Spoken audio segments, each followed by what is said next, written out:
আসসালামু আলাইকুম। অবিরাম বাংলা সংবাদে সবাইকে স্বাগত জানাচ্ছি আমি চিন্তিয়া হক। শুরুতেই বিআরবি কেবল সংবাদ শিরোনাম।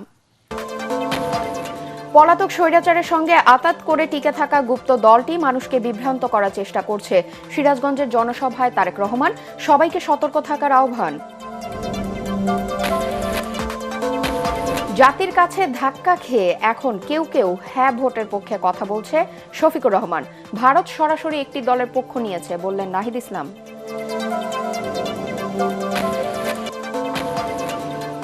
এবং চট্টগ্রাম বন্দরে নিউ মুরিং কন্টেইনার টার্মিনালের দ্বিতীয় দিনের মতো কর্মবিরতি পালন করছে শ্রমিকরা। বন্দর এলাকায় 1 মাসের জন্য সভা সমাবেশ নিষিদ্ধ। শুনছিলেন বিআরবি কেবল সংবাদ শিরোনাম, এবার বিস্তারিত সংবাদ। পলাতক স্বৈরাচারের সঙ্গে যারা এতদিন মিলেমিশে ছিল সেই গুপ্ত দলটি এখন মানুষকে বিভ্রান্ত করার চেষ্টা করছে, তাই সবাইকে সতর্ক থাকার আহ্বান জানিয়েছেন বিএনপি চেয়ারম্যান তারেক রহমান। সিরাজগঞ্জের জনসভায় তিনি আরো বলেন, বিএনপিরই দেশ পরিচালনার অভিজ্ঞতা আছে। এদিকে পরে টাঙ্গাইলের সমাবেশে তারেক রহমান বলেন, একটি দল বাড়ি বাড়ি গিয়ে ভোটারদের মোবাইল নাম্বার সংগ্রহ করে অর্থের প্রলোভন দেখিয়ে ভোট আদায়ের চেষ্টা করছে। সিরাজগঞ্জ ও টাঙ্গাইল থেকে মোহাম্মদ মনিরুজ্জামানের ক্যামেরায় বিস্তারিত জানাচ্ছেন মইনুল আহসান। উত্তরাঞ্চল সফরের শেষ দিন যমুনা পাড়ের জেলা সিরাজগঞ্জের জনসভায় যোগ দেন বিএনপি চেয়ারম্যান তারেক রহমান। জেলার শিল্প পার্ক এলাকার আয়োজিত সমাবেশ সিরাজগঞ্জ, পাবনা থেকে আসা নেতাকর্মীদের উপস্থিতিতে জনসমুদ্রে পরিণত হয়। স্ত্রী ডাক্তার জুবাইদুর রহমানকে সাথে নিয়ে দুপুরের পরপরই মঞ্চে আসেন বিএনপি চেয়ারম্যান। কৃষি তাঁত শিল্পে সিরাজগঞ্জের ঐতিহ্যের কথা তুলে ধরে তারেক রহমান বলেন, জনগণের সরকার প্রতিষ্ঠা হলেই এসব সম্ভাবনাকে পরিপূর্ণভাবে কাজে লাগানো সম্ভব হবে। কৃষক ভাইদের পাশে দাঁড়াতে হবে, একই সাথে লক্ষ লক্ষ তরুণ যুবকের কর্মসংস্থানের ব্যবস্থা করতে হবে। নতুন নতুন শিল্প পার্ক স্থাপনের মাধ্যমে আমাদেরকে এই সমস্যার সমাধান করতে হবে। 12ই ফেব্রুয়ারির ভোটকে নিজেদের অধিকার প্রতিষ্ঠার দিন উল্লেখ করে দেশবাসীকে ধানের শীষে ভোট দেওয়ার আহ্বান জানান তারেক রহমান। এই মুহূর্তে বিএনপি একমাত্র রাজনৈতিক দল যেই দলের অভিজ্ঞতা আছে কিভাবে দেশকে সুন্দরভাবে সামনের দিকে পরিচালিত করতে হয়। বিএনপি ছাড়া এই মুহূর্তে বাংলাদেশকে সঠিকভাবে পরিচালনা করতে পারে অভিজ্ঞতা সম্পন্ন এরকম কোন রাজনৈতিক দল নেই। পরে টাঙ্গাইলের জনসভায় যোগ দেন বিএনপি চেয়ারম্যান। ঢাকা টাঙ্গাইল মহাসড়কের বাইপাসে আয়োজিত সমাবেশে টাঙ্গাইলের 8টি আসন থেকে বিপুল সংখ্যক নেতাকর্মী যোগ দিলে নির্বাচনী সমাবেশটি মহাসমাবেশে পরিণত হয়। কোন মহল চেষ্টা করছে যে কিভাবে ভোটকে বিভিন্নভাবে বাধাগ্রস্ত করা যায়। টাঙ্গাইলের 8টি আসনের বিএনপি মনোনীত প্রার্থীদের পরিচয় করিয়ে দিয়ে ধানের শীষে ভোট চান তারেক রহমান। 3 দিনের উত্তরাঞ্চল সফরের বিভিন্ন জনসভায় বিএনপি চেয়ারম্যান তারেক রহমান স্থানীয় বিভিন্ন সমস্যার কথা শুনে তার সমাধানে তার দলের পরিকল্পনা তুলে ধরলেন। পাশাপাশি বিএনপি চেয়ারম্যান তারেক রহমান ঘোষণা করলেন, জনগণের ভোটে বিএনপি রাষ্ট্র পরিচালনার দায়িত্ব পেলে সারা দেশে একইভাবে উন্নয়ন পরিকল্পনা বাস্তবায়ন করবে বিএনপি। মইনুল আহসান, এটিএন বাংলা, টাঙ্গাইল। জাতির কাছে ধাক্কা খেয়ে এখন কেউ কেউ হ্যাঁ ভোটের পক্ষে কথা বলছে বলে মন্তব্য করেছেন জামায়াতে ইসলামের আমির ডাক্তার শফিকুর রহমান। কেরানীগঞ্জে নির্বাচনী জনসভায় তিনি এই মন্তব্য করেন। পরে রাজধানীর কলাবাগানে আরেক জনসভায় আমিরে জামায়াত বলেন, কেউ নির্বাচন বানচালের চেষ্টা করলে তা প্রতিহত করতে হবে। বলেন, জামাত ক্ষমতায় গেলে দেশকে দুর্নীতি ও চাঁদাবাজ মুক্ত করা হবে, সেই সাথে মা বোনের সম্মান প্রতিষ্ঠা করা হবে। সাজ্জাদ জাহানের রিপোর্ট। ধারাবাহিক নির্বাচনী প্রচারণার অংশ হিসেবে ঢাকা 10 আসনের 11 দলীয় জোটের নির্বাচনী সভায় যোগ দেন জামায়াতে ইসলামের আমির ডাক্তার শফিকুর রহমান। বিজয়ের মালা ইনশাআল্লাহ বিজয় ঘরে নিয়ে ফিরবেন। এ সময় দাঁড়িপাল্লায় ভোট চেয়ে জামায়াতের আমির বলেন, দীর্ঘ 17 বছরের অত্যাচার নিপীড়ন থেকে এখন মুক্তির সময় এসেছে। আলিম উলামাকে খুন করা হয়েছে এবং হাজার হাজার মামলা দিয়ে, লক্ষ লক্ষ মামলা দিয়ে কোটি মানুষকে তারা নির্যাতন করেছে। সেই নির্যাতনের শিকার যেমন হয়েছেন পুরুষ, তেমনি হয়েছেন নারী। কাউকেই তারা রেহাই দেয়নি। 12ই ফেব্রুয়ারি নির্বাচনে কেউ ভোট চুরির চেষ্টা করলে তাদের প্রতিহত করার আহ্বান জানান জামায়াতে ইসলামের আমির। আকাশে কিছু কালো চিল ঘোরাফেরা করছে, ওরা যদি ছু মেরে আপনাদের ভোটকে এলোমেলো করে দিতে চায়, সবগুলা ডানা খুলে ফেলবেন। এর আগে কেরানীগঞ্জে নির্বাচনী জনসভায় তিনি বলেন, জাতির কাছে ধাক্কা খেয়ে এখন কেউ কেউ হ্যাঁ ভোটের পক্ষে কথা বলছে। আমাদের যুবক যুবতী যারা একটা আকাঙ্ক্ষা নিয়ে লড়াই করেছিল, বুক চিতিয়ে, তাদেরকে সম্মান করবে। আফসোস, কেউ কেউ তাদেরকে অপমান অপদস্থ করতে লাগলো, তুচ্ছ তাচ্ছিল্য বলে কথা বলতে লাগলো, তাদেরকে কোনো পাত্তাই দিতে লাগলো না। এই জুলাইটাকে কোনো স্বীকৃতিই দিতে চাইলো না। জনসভায় 11 দলীয় জোটের নেতারাও বক্তব্য রাখেন। সাজ্জাদ জাহান, এটিএন বাংলা, ঢাকা। চট্টগ্রাম বন্দরে new mooring container terminal NCT ইজারা ইস্যুতে দ্বিতীয় দিনের মতো কর্মবিরতি পালন করছে বন্দরের শ্রমিকরা। গতকালের পর আজ সকাল 8টা থেকে শুরু করে বিকাল 4টা পর্যন্ত বন্দরের সব কার্যক্রম বন্ধ রাখার কর্মসূচি পালন করছেন তারা। এদিকে শ্রমিকদের কর্মসূচিকে কেন্দ্র করে কঠোর অবস্থানে রয়েছে চট্টগ্রাম মেট্রোপলিটন পুলিশ ও বন্দর কর্তৃপক্ষ। ধর্মঘটে চট্টগ্রাম বন্দরে অচলাবস্থার পর মধ্যরাতে বন্দর এলাকায় আজ থেকে 1 মাসের জন্য সভা সমাবেশ নিষিদ্ধ করে গণবিজ্ঞপ্তি জারি করেছে চট্টগ্রাম মেট্রোপলিটন পুলিশ। আর আন্দোলনে সক্রিয় ভূমিকা পালনকারী বন্দরের 4 কর্মচারীকে গতকাল জরুরি ভিত্তিতে ঢাকার পানগাঁওয়ে আইসিটিতে বদলি করা হয়েছে। এদিকে শ্রমিকদের কর্মসূচিতে সমর্থন দিয়ে আজ বন্দর অভিমুখে কালো পতাকা মিছিল ও সমাবেশের কর্মসূচি দিয়েছে স্কোপ। সরকার সিদ্ধান্ত প্রত্যাহার না করলে আরও কঠোর কর্মসূচি দেয়া হবে বলে হুঁশিয়ারি দিয়েছেন শ্রমিক নেতারা। আসন্ন জাতীয় নির্বাচনে খুলনার 6টি আসনের মধ্যে সবচেয়ে বেশি আলোচনায় খুলনা 1। রাজনৈতিক মাঠ থেকে সোশ্যাল মিডিয়ায় উত্তাপ ছড়াচ্ছে এই আসনের বিএনপি ও জামায়াতের প্রার্থীর প্রচারণা। বিএনপির হয়ে লড়ছেন জেলা বিএনপি সভাপতি এজাজ খান। অন্যদিকে জামাত ইসলামীর হয়ে লড়ছেন ডুমুরিয়া উপজেলা সনাতনী শাখার সভাপতি কৃষ্ণ নন্দী। হিন্দু অধ্যুষিত এ এলাকার সনাতনী ভোটার প্রায় 50%, যা নির্বাচনে ভোটের জয় পরাজয়ের ফ্যাক্টর হিসেবে কাজ করবে এমনটি মনে করছেন এখানকার মানুষ। খুলনা 1 আসন নিয়ে দেখুন তরিক ইসলামের রিপোর্ট। এটি খুলনা 1 আসনের বিএনপি ও জামায়াতের প্রার্থীদের আলাপচারিতার একটি দৃশ্য।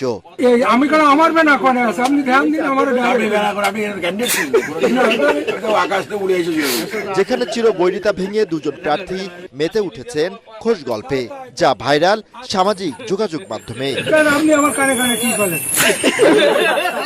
দেশের দক্ষিণ পশ্চিম জেলা খুলনার দাকপ ও বটিয়াঘাটা নিয়ে গঠিত খুলনা 1 আসন। 3 লাখের বেশি ভোটারের এই আসনটি কৃষি নির্ভর হলেও নদী ভাঙন এ জনপদের বড় সমস্যা। রয়েছে অনুন্নত যোগাযোগ ব্যবস্থা ও স্বাস্থ্য শিক্ষা সমস্যা। চালনার থেকে নিচে এলাকাগুলো আর কি, ওই এলাকাগুলোতে জোয়ারের পানিতে অত এলাকা ম্যাক্সিমাম সময় চালনার ওই নিচে এলাকাগুলো প্লাবিত হয়ে থাকে। এখনো অনেক অঞ্চলে রাস্তাঘাটের খুবই করুণ দশা, যেখান থেকে আর কি চলাচলের একেবারেই অনুপযুক্ত পরিবেশ।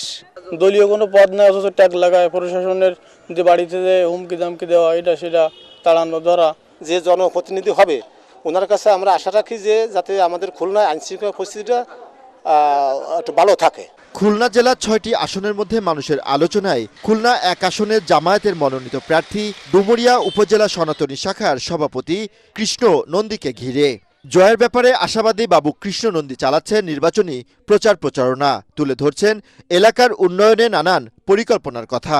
হিন্দু মুসলমান বড় কথা না, এখানে ভালো সৎ যোগ্য প্রার্থীকে ভোট দেবে মানুষ, যে চাঁদাবাজ না, সন্ত্রাসী করে না, দুর্নীতি করে না, তো সন্ত্রাস মুক্ত, চাঁদাবাজ মুক্ত দাকব বেটাগাছির যে ভোট দেবে তাকেই ভোট দেবে। সেই হিসাবে মানুষ আমাকে গ্রহণ করে নিয়েছে। এদিকে এই আসনে বিএনপির হয়ে নির্বাচন করছেন সাবেক জেলা বিএনপির সভাপতি ও 5 বারের প্রার্থী আমির এজাজ খান। নির্বাচিত হলে মাদক সন্ত্রাসমুক্ত সমাজ গড়ে তোলা ও নদী ভাঙন রোধে স্থায়ী পরিকল্পনার কথা জানান তিনি। আমাদের এই অঞ্চলটা নদী ভাঙন কবলিত অঞ্চল। এই নদী ভাঙন কবলিত অঞ্চলে মানুষদেরকে রক্ষা করতে গেলে, মানুষের জমি রক্ষা করতে গেলে সর্বপ্রথম কাজটাই হবে এই অঞ্চলে স্থায়ী টেকসই বাঁধ নির্মাণ করা। আল্লাহর রহমতে নির্বাচিত হলে কোনো ছেলেমেয়েরা মাদকে আসক্ত হতে না পারে এবং মাদকের দিকে ঝুঁকে না পড়ে, তার জন্য যথাযথ ব্যবস্থা ইনশাল্লাহ আমি করব। এই আসনে হাড্ডাহাড্ডি লড়াইয়ের কথা বলছেন ভোটাররা। তরিক ইসলাম, এটিএন বাংলা, ঢাকা। সিলেট সদর আসনে জমে উঠেছে নির্বাচনী লড়াই। এই আসনে জামাতে ইসলামের দাড়িপাল্লার প্রার্থী হাবিবুর রহমান ও জাতীয়তাবাদী দল বিএনপির প্রার্থী খন্দকার আব্দুল মুত্তাদির সমান তালে চালাচ্ছেন প্রচারণা। ভোটাররা বলছেন, পূর্ণভূমির সার্বিক উন্নয়নে যিনি কাজ করবেন তাকেই বেছে নেবেন তারা। সিলেট থেকে মনির হোসেন তপুর রিপোর্ট। সদর এবং সিটি কর্পোরেশন মিলে গঠিত সিলেট 1 আসন্ন জাতীয় সংসদ নির্বাচনকে সামনে রেখে এই আসনে প্রচারণা এখন তুঙ্গে। এখানে মূল লড়াই হবে জামায়াত এবং বিএনপির প্রার্থীর মধ্যে। শিল্প কলকারখানার অভাবে বেকারত্বের হার এখানে অন্যান্য জেলার তুলনায় বেশি। একই সাথে অনলাইন জুয়ায় আসক্ত সমাজের একটি অংশ। এই সমস্যাগুলোর সমাধান করার প্রতিশ্রুতি দিচ্ছেন প্রার্থীরা। যাতে নিরপেক্ষ নির্বাচন হয়, সুষ্ঠু পরিবেশ হয়, আমরা 100% আশাবাদী যে 1 নম্বর আসনে আমরা বিজয়ী হব ইনশাআল্লাহ। দুইটা সামাজিক অনাচার সিলেট জন্য বেদনার কারণ। একটা হচ্ছে অনলাইন গ্যাম্বলিং, তীর খেলা নামে পরিচিত বিষয়, কিন্তু আরো অনেকগুলি অনলাইন গ্যাম্বলিং আছে। এগুলি আমরা স্থায়ীভাবে সিলেট থেকে উচ্ছেদ করতে চাই। একইভাবে ড্রাগের যে প্রকোপ সিলেটে, সেটা থেকেও আমরা সিলেটবাসীকে উদ্ধার করতে চাই। 12 ফেব্রুয়ারি ভোটের মাধ্যমে রাষ্ট্রের উপর তার মালিকানা পুনঃপ্রতিষ্ঠিত হবে। মানুষ ভোটের জন্য অনেক আগ্রহ নিয়ে অপেক্ষা করছে। তো ইনশাল্লাহ মানুষের এই ঐকান্তিক ইচ্ছা এবং আগ্রহের প্রতিফলন 12 ফেব্রুয়ারি আমরা দেখব। এই আসনে ভোটার সংখ্যা 6,80,943 জন। এখানে বৃষ্টি হলেই পানি উঠে যায়, সবার ঘরেই পানি উঠে। সুরমা নদী খনন হয়, খাল বিল, এগুলা ড্রেনেজ ব্যবস্থার সুবিধা ভালো হয়, তাহলে আমরা এই বন্যা দুর্গত এলাকা থেকে আমরা মুক্তি পাবো। আমার ভোট আমি যারা খুশি তারা দেব, আমার ব্যক্তিগত ব্যাপার। ইসলামী আন্দোলন বাংলাদেশের মাহমুদুল হাসান, বাংলাদেশ সমাজতান্ত্রিক দলের সঞ্জয় কান্ত দাস সহ মোট 8 জন প্রার্থী রয়েছেন এই আসনে। মনির হোসেন তপু, ATN বাংলা, সিলেট। আবারও সালাম স্টিল ভোটের গাড়ির খবর। শেরপুর 2 আসন থেকে সেখানকার ভোটের খবর জানাচ্ছেন সহকর্মী আব্দুর রহিম বাদল। সালাম স্টিল ভোটের গাড়ি নিয়ে আমি এখন রয়েছি শেরপুর 2 আসনের। এবার ত্রয়োদশ জাতীয় সংসদ নির্বাচনে এখান থেকে 4 জন প্রার্থী প্রতিদ্বন্দ্বিতা করছেন। এর মধ্যে বিএনপির ফাহিম চৌধুরী, জামাতের গুলাম কিবরিয়া, ইসলামী আন্দোলনের আবদুল্লাহ আল কায়েস এবং এবি পার্টির আবদুল্লাহ বাদশাহ। প্রার্থীরা দাঁড়ে গিয়ে ভোটারদের কাছে ভোট প্রার্থনা করছেন। সেই জন্য মিছিল, মিটিং, সভা সমাবেশ, লিফলেট বিতরণ এর মাধ্যমে তারা যে প্রচারণা চালাচ্ছেন। ভোটাররা এই এলাকার বিদ্যুৎ সমস্যার সমাধান চাইছেন, রাস্তাঘাট সংস্কার চাইছেন। সেই সঙ্গে পাহাড়ি ঢলে এই এলাকায় প্রতি বছর ক্ষয়ক্ষতি হয়, সেই জন্য বুগাই নদীতে এবং চেল্লাখালী নদীতে শক্তিশালী বাঁধ নির্মাণের দ্বারা দাবি জানিয়েছেন। এই ছিল শেরপুর 2 আসন থেকে সালাম স্টিল ভোটের গাড়ির সর্বশেষ। সালাম স্টিল ভোটের গাড়ি নিয়ে গোপালগঞ্জ থেকে সেখানকার নির্বাচনী অবস্থার সবশেষ খবর জানাচ্ছেন সহকর্মী হাসান মাহমুদ। সালাম স্টিল ভোটের গাড়ি নিয়ে আমি রয়েছি গোপালগঞ্জ 3 আসনের কোটালীপাড়া উপজেলা পরিষদের সম্মুখে। গোপালগঞ্জ 3 আসনটি মূলত টুঙ্গিপাড়া এবং কোটালীপাড়া উপজেলা নিয়ে গঠিত। এই আসনে মোট ভোটের সংখ্যা রয়েছে 3 লাখেরও বেশি। এখানে বিএনপি, জামায়াত, স্বতন্ত্র প্রার্থী সহ মোট 8 জন প্রার্থী তারা তাদের প্রতিদ্বন্দ্বিতা করছেন। এখানে ভোটার, আমরা সকাল থেকে ঘুরে ভোটারদের কাছে গিয়েছি। আমরা জানতে পেরেছি যে প্রার্থীরা তাদের দ্বারে ঘুরছেন এবং বিভিন্ন প্রতিশ্রুতি দিয়ে এলাকার উন্নয়ন সহ বিভিন্ন কাজের জন্য তারা ভোটারদের দ্বারে ভোট প্রার্থনা করছেন। তবে ভোটাররা জানিয়েছেন এই এলাকার উন্নয়নের ধারাবাহিকতা যে বা যিনি প্রত্যাশা পূরণ করতে পারবেন এবং যাকে দক্ষ মনে হবে সাধারণ ভোটাররা তাকেই আগামী 12 তারিখের নির্বাচনে ভোট দিয়ে নির্বাচিত করবেন। এই ছিল গোপালগঞ্জ 3 আসন থেকে আমার কাছে সর্বশেষ ভোটের খবর। যশোরের ঝিকরগাছায় ভোটের প্রচারে বাধা ও হামলার অভিযোগে বিএনপি কর্মীদের বিরুদ্ধে বিক্ষোভ মিছিল সমাবেশ করেছে মহিলা জামায়াতের নেতাকর্মীরা। এলাকাবাসী জানায়, শনিবার দুপুরে ঝিকরগাছা ইউনিয়নের একটি গ্রামে মহিলা জামায়াতের 10-12 জন কর্মী দাড়িপাল্লা প্রতীকের পক্ষে ভোট চাইতে গেলে স্থানীয় বিএনপি কর্মীরা বাধা দেন। পরে খবর পেয়ে জামায়াত ও শিবিরের কয়েকজন নেতা ঘটনাস্থলে গেলে উভয় পক্ষের মধ্যে বাকবিতণ্ডা হয়। এ সময় ছবি তুলতে গেলে শিবির নেতা মুস্তাকিমের ক্যামেরা ছিনিয়ে নিয়ে তার উপর হামলা চালানো হয় বলে অভিযোগ করা হয়।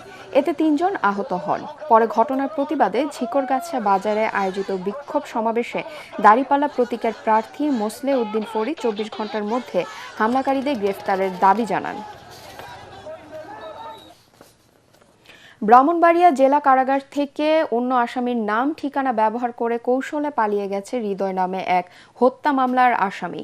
বৃহস্পতিবার দুপুরে ঘটনা ঘটলেও শনিবার রাতে বিষয়টি প্রকাশ পায়। হৃদয় কসবা উপজেলার নিমবাড়ি এলাকার মুজিবুর মিয়ার ছেলে। পালিয়ে যাওয়া আসামি কসবা থানার একটি হত্যা মামলায় গত 7 ডিসেম্বর থেকে কারাগারে ছিলেন। কারাগার সংশ্লিষ্টরা জানায়, নবীনগর থানার একটি মামলায় জামিনপ্রাপ্ত দিদার হোসেনের নাম ঠিকানা ব্যবহার করে অন্য বন্দীদের সঙ্গে মুক্তির সময় তিনি পালিয়ে যান। এই ঘটনায় কারা কর্তৃপক্ষ 3 সদস্যের তদন্ত কমিটি গঠন করেছে। এছাড়া দায়িত্বে অবহেলার অভিযোগে 6 জন কারারক্ষীকে সাময়িক বরখাস্ত এবং 5 হাজতি ও 2 কয়েদির বিরুদ্ধে সদর থানায় মামলা করা হয়েছে। পলাতক হৃদয়কে গ্রেফতারের চেষ্টা চলছে। সন্ধানী লাইফ ইন্স্যুরেন্স আন্তর্জাতিক সংবাদ।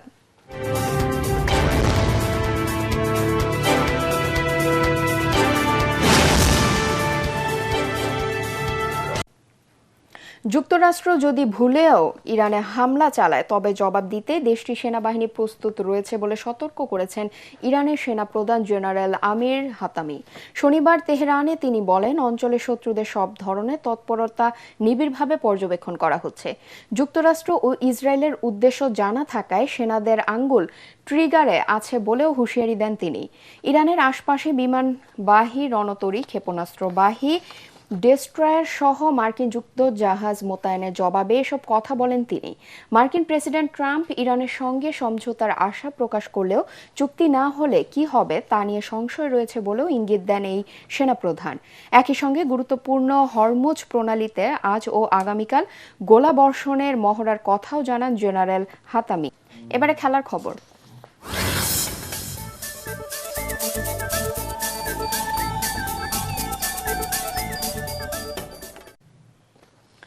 এলচেকে 3-1 গোলে হারিয়ে স্প্যানিশ লা লিগায় পয়েন্ট টেবিলের শীর্ষস্থান ধরে রাখল বার্সেলোনা। এলচের মাঠ ভালেরোর এস্তাদিও মার্টিনেজে খেলার 6 মিনিটে লামিনে ইয়ামালের গোলে লিড নেয় বার্সা। 29 মিনিটে আলভারো রদ্রিগেজের গোলে ম্যাচে সমতা ফেরায় এলচে। 40 মিনিটে ফেরান তোরেসের কল্যাণে 2-1 ব্যবধানে এগিয়ে থেকে বিরতিতে যায় কাতালানরা। বিরতির পর খেলার 72 মিনিটে বদলি খেলোয়াড় মার্কাস রাশফোর্ড 3-1 ব্যবধানে জয় পাইয়ে দেন হ্যান্সি ফ্লিকের দলকে। এতে 22 ম্যাচে 55 পয়েন্ট নিয়ে শীর্ষে এখন তারা। 1 ম্যাচ কম খেলে 4 পয়েন্ট কম নিয়ে দ্বিতীয় স্থানে রিয়াল মাদ্রিদ। শেষ করার আগে বিআরবি কেবল সংবাদ শিরোনাম আরেকবার। পলাতক স্বৈরাচারের সঙ্গে আঁতাত করে টিকে থাকা গুপ্ত দলটি মানুষকে বিভ্রান্ত করার চেষ্টা করছে। সিরাজগঞ্জের জনসভায় তারেক রহমান সবাইকে সতর্ক থাকার আহ্বান। জাতির কাছে ধাক্কা খেয়ে এখন কেউ কেউ হ্যাঁ ভোটের পক্ষে কথা বলছে বললেন শফিকুর রহমান। ভারত সরাসরি একটি দলের পক্ষ নিয়েছে বললেন নাহিদ ইসলাম। এবং চট্টগ্রাম বন্দরের নিউ মুরিং কন্টেইনার টার্মিনালে দ্বিতীয় দিনের মতো কর্মবিরতি পালন করছে শ্রমিকরা। বন্দর এলাকায় 1 মাসের জন্য সভা সমাবেশ নিষিদ্ধ।